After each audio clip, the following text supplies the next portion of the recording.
Ang dadaanan natin na isang sikat na kalsada dito is yung Devil's Corner, kung saan makakita ka ng mga pumipitik din, pero iniiwasan din dito yung pagbabanking na tinatawag.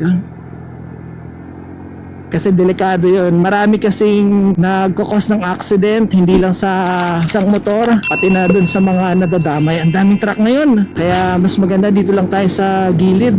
Nakaalalay lang muna tayo. Nung nag-camping po ako dito sa May Rizal, ito po yung isa sa dinaanan ko mga kalsada. Gamit po ang aking bisikleta mga ka-ride out. Tama po. Sabi nga nila, bago mo makita yung ganda na isang lugar, kailangan mo siyang paghirapan. Kahit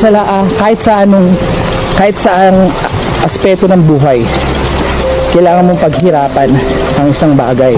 Talagang pinagod ko ang sarili ko makapunta lang sa napakagandang campsite dito sa Rizal. Pero sabi ko, kung tatanungin mo ako ngayon, kaya ko pa rin naman, pero kailangan ng sapat na preparation. Nag long sleeves na tayo ngayon, tsaka may nag-overshoot na motor.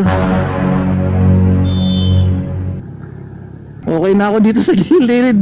Nakakatakot talaga. Hindi mo alam kung kailan darating ang aksidente. Ay reminder na lagi lang tayong mag-iingat. Dito sa pagliko-liko, tinuturuan nila ako na gamitin din yung body weight ko.